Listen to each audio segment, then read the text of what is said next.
शर्त है कि सच्चे पक्के मोमिन मुसलमान बन जाए।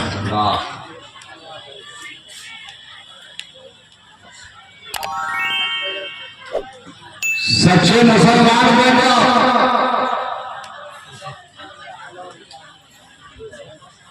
कामयाबी कदम चूमे, कामरानी कदम चूमे, सच्चे मोमिन बन जाओ। लेकिन अफसोस, सब अफसोस,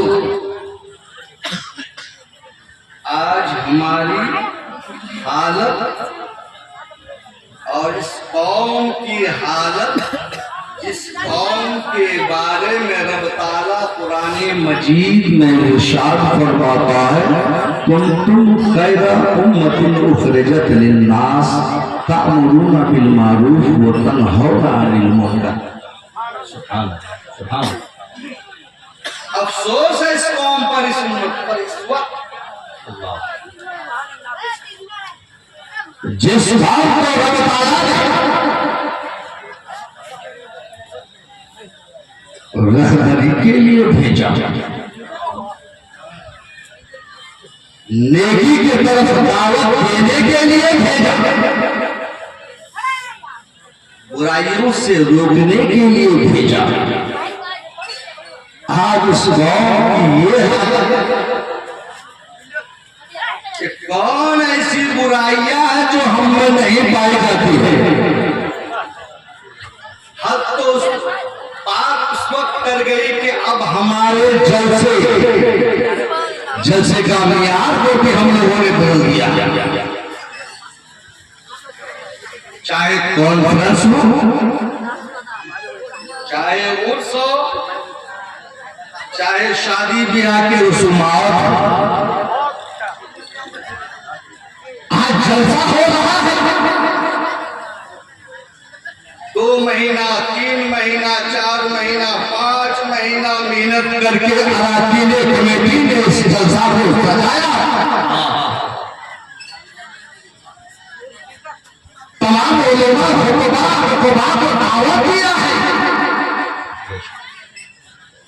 ये पैगाम देने के लिए कि दीन की बातें सुनने के लिए लोग यहाँ जरूर आएंगे।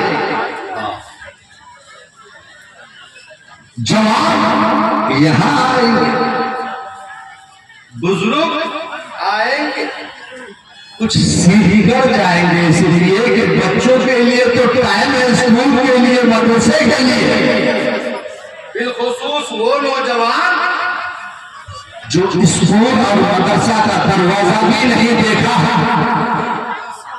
कॉलेज यूनिवर्सिटी तक गया नहीं है, जिसे मालूम नहीं है कि नमाज में कितने फराइज हैं, जिसे मालूम नहीं है कि वुजू में कितने फर्ज हैं, जिसे मालूम नहीं है कि माँ का एहतराम कैसे करना चाहिए, जिसे मालूम नहीं है कि बाप का एहतराम किस अंदाज से करनी चाहिए, जिसे बताने के लिए कि उलमा का एहतराम कैसे किया जाता है, उलमा की ताज़ीम कैसे होती है, दीन की खिदमत कैसी होती है, दीन का काम कैसे होता है, इसी चीज को समझाने के लिए, इसी चीज को सिखाने के लिए इस जलसा को सजाया जाता है। लेकिन अफसोस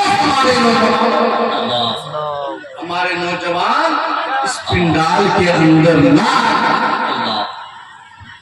हमारे बूढ़े नौजवान इस उलमा की तकरीर को ना सुनकर चले जाते हैं कहां पर मालूम, मेला ढूंढने के लिए, और उसके जिम्मेदार भी हम हैं। मुख्तार अहमद कहने पर मजबूर है तो दिल के फसूल जम के सीने के दाग से इस घर को आग लगी, घर के चिराग से। वरना मुसलमानों, हमारी तारीख ये रही है, हमारी तारीख है, हमारा इतिहास है कि दीवान गाने श्री मोहम्मद को देखकर घबरा गई है गलती से, कभी गर्दन पे हाथ डाले हैं राहों वजूद के, गुजरा है इन हदों से मुसलमान। हमारे पैगाम दिया है, हमारे इस्लाम के शहसवारों ने पैगाम दिया है कि हक़ शहदाई है, बातिल को कुचल डालेंगे, हक़ शहदाई है, बातिल को कुचल डालेंगे, गर्दिशे वक्त भी आएंगे तो मसल डालेंगे। हमने जिस दौर को कहा है बदल डाला है, जिस दौर को चाहेंगे बदल डालेंगे। तारीख रही है, लेकिन मुसलमानों आज इस खुराफात के जिम्मेदार, आज इस मेले का जिम्मेदार, आज इस मेले में हुजूम के जिम्मेदार सिर्फ नौजवान नहीं है। आज हमारे वालिदैन पूरे बुजुर्ग भी हैं जो अपने नौजवानों पर कंट्रोल नहीं करते हैं, अपने बच्चों पर कंट्रोल नहीं करते हैं। इसी तारीफ दुनिया में एक ऐसा नाम है जिनका नाम सुल्तान सलाहुद्दीन अय्यूबी है। सलाहुद्दीन अय्यूबी है। जब सुल्तान सलाहुद्दीन अय्यूबी की उम्र सिर्फ 6 बरस की थी, मैदान में खेलने के लिए गए। मेरी बात थोड़ी सी डरने लगेगी और मैं उसका परवाह भी नहीं करता। क्या बात है। मुख्तार अहमद इस करीबी जबान की वजह से चर्चा में भी रहता है, लेकिन मैं परवाह नहीं करता। जब मेरी तकरीर सुनने के लिए कोई लोग नहीं रहते तो मेरी तकरीर और अच्छी होती और अच्छी होती है। मैं तुम्हें सिर्फ करीबी बोलता हूँ। सुल्तान सलाहुद्दीन अय्यूबी है। सुल्तान सलाहुद्दीन अय्यूबी की उम्र शरीफ सिर्फ 6 साल। 6 साल की उम्र में जब सुल्तान सलाहुद्दीन अय्यूबी मैदान में बच्चों के साथ खेलने के लिए जाते हैं, बच्चों के साथ खेल रहे हैं, बच्चों के साथ टाइम पास कर रहे हैं, सुल्तान सलाहुद्दीन अय्यूबी के वालिद मोहतरम की नजर पड़ती है अपने फर्जंद अर्जुमन पर। जब नजर पड़ती है कि मेरा बेटा मैदान में बच्चों के साथ खेल रहा है, मेरा बेटा बच्चों के साथ दुनियावी खेलों में मशगूल है, आपसे रहा नहीं जाता है, बाप से बर्दाश्त नहीं होता है, निकलते हैं मैदान की तरफ, बच्चों के करीब जाते हैं, सलाहुद्दीन अय्यूबी को पकड़ते हैं। सलाहुद्दीन अय्यूबी जो आपका बेटा है, आप अपने बेटे सलाहुद्दीन अय्यूबी को उठाते हैं और जमीन पर पटक देते हैं और इरशाद फरमाते हैं, बेटा तुम दुनिया में खेलने के लिए नहीं, तुम्हारा ख्वाब तो ये होना है, तुम्हारा ख्वाब ये होना चाहिए कि बैतुल मुक़द्दस की आज़ादी तुम्हें कैसे मिले और किस अंदाज से तुम बैतुल मुक़द्दस को नारे तकबीर, नारे रिसालत, मज़हब इस्लाम, फैज़ाने मशाइख अहले सुन्नत, ख्वाजा का हिंदुस्तान, हज़रत अल्लामा मुख्तार अहमद साहिब किबला। जिस बेटा के बैतुल मुक़द्दस की आज़ादी के लिए हमने सींचा है, वो बेटा मैदान में खेल रहा है, बच्चों के साथ खेल रहा है। तुम्हारा काम खेलना नहीं है, बैतुल मुक़द्दस मस्जिद अक़सा को आबाद करना। आकर जमीन पर पटक देते। मुसलमानों यही रुककर एक बात आजकल के वालिदैन से भी कहना चाहता था। सुल्तान सलाहुद्दीन अय्यूबी के वालिद मोहतरम 6 साल की उम्र में पैगाम दे रहे, बच्चे को दर्श दे रहे, बेटा तुम्हारा काम खेलना नहीं है, तुम्हें खेलने के लिए परवरिश नहीं दी जा रही है, तुम्हें तो बैतुल मुक़द्दस को आज़ाद करना है। मुसलमानों कभी आपने अपने बच्चों से कहा है, बेटा तुम्हें दुनिया में खेलने के लिए नहीं, बाजार में घूमने के लिए नहीं, मेला में जाने के लिए नहीं, रंगरलियां मनाने के लिए नहीं, बल्कि तुम्हें मेरी खिदमत करनी है और दीन के लिए अपने आप को वक्त करना। कभी आपने पैगाम दिया है, कभी आपने अपने बच्चों की परवरिश दी है, और नतीजा क्या निकलता है? चले जाते हैं मौलाना शमीर साहब के पास, हजरत हमें एक ताबीज दे दीजिए, मेरा मेरा बेटा हमारी बात नहीं मान रहा। मेरा बेटा माँ बाप का नाफरमान बर्दार बन गया। मेरा बेटा हमारी बात सुनता ही नहीं है। मेरा बेटा हमारे बाप को चलता ही नहीं है। ऐ मुसलमानों, गलती उस नौजवान की नहीं है, उस बेटा की गलती नहीं है, गलती आपकी है। जैसे आप परवरिश लेंगे, जैसे आप सीखेंगे, आपका बेटा उसी अंदाज से निकलता जाएगा, उसी अंदाज से निकलता जाएगा। काश अगर आप अपने बच्चे को, जब वो 3 साल की उम्र का, अपने बच्चे को उंगली पकड़कर मस्जिद में ले जाते, बोलिए सुभान अल्लाह। अगर आप मस्जिद में ले जाते,